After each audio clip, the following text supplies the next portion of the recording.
Hello, future educators. It's me, Jace. I'm just going to be reviewing a couple of apps that I have watched tutorials over and I've really explored. And I did take some notes, so I'll be referring down to that while I'm doing this little brief podcast for you.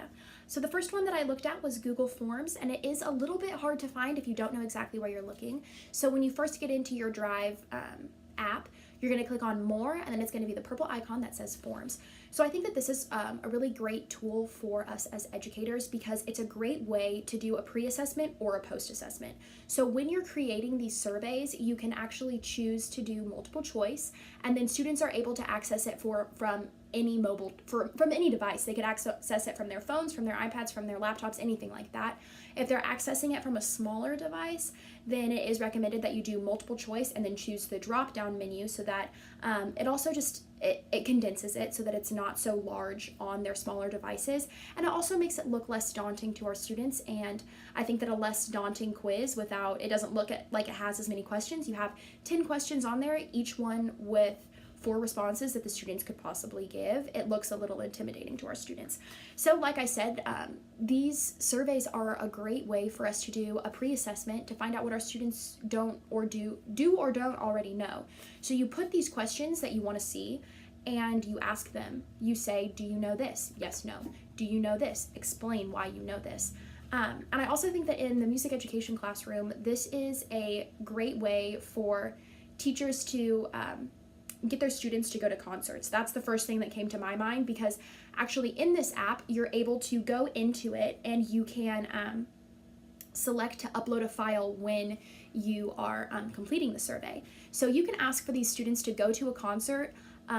You can ask them questions about the concert or the musical or the play that they attended.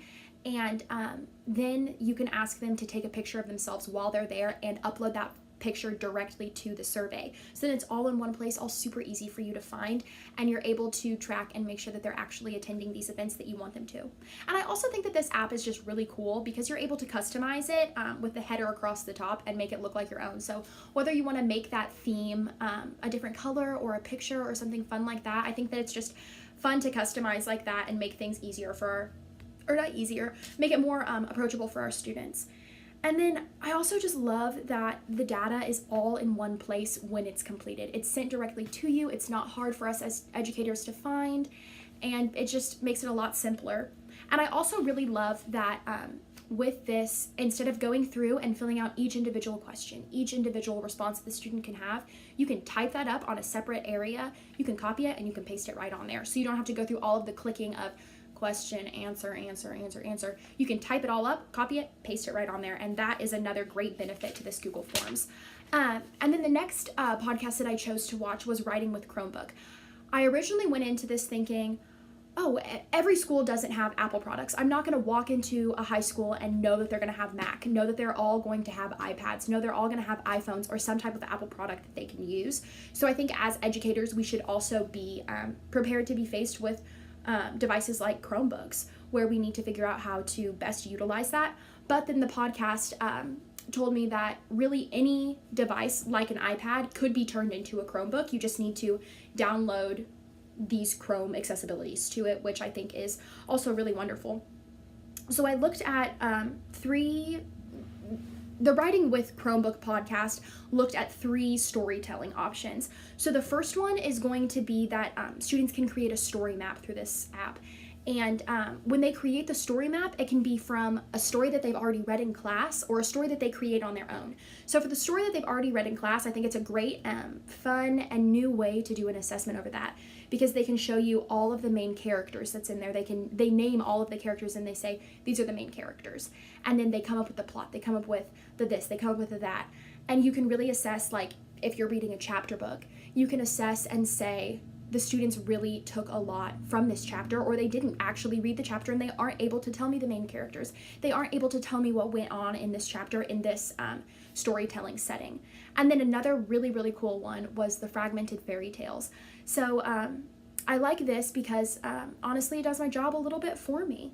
It gives the students a description of what a fragmented fairy tale is. Maybe they just don't understand it from what I have already told them, or they just need a reminder. And then it also gives them a brief little tutorial of how to use the app, which I think is great, because sometimes as an educator, we don't always get across to our students right away. So having that extra little tutorial is really nice for them. So this is something with all three of these apps really, I enjoy them too because they aren't writing the story for the student. The student has to input everything. And so for these fragmented fairy tales, yes, they are fairy tales that the student may already know, like Princess and the Pea, Red Riding Hood, but instead of it being a princess, now it's a puppy. Instead of it being a pea, now it's a shark. Instead of being in this magical fairy tale, now they're on a farm. And so it really just allows the student to have creativity. And I think in really any content area that you're in any educational setting that you're in, it's important to let your students explore their own creativity. And then the next one was the Book Creator app.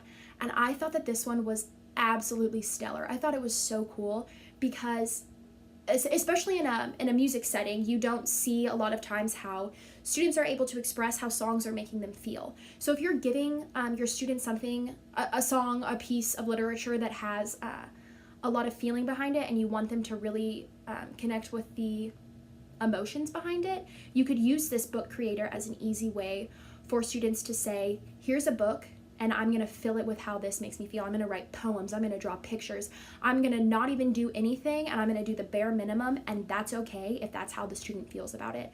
So really those three are just giving our students new ways to show creativity in the classroom, and I think that that's something that all content areas and all teachers really should be looking more into, because we need to allow our students to express themselves creatively, and that's the only way that we're really gonna get across to them.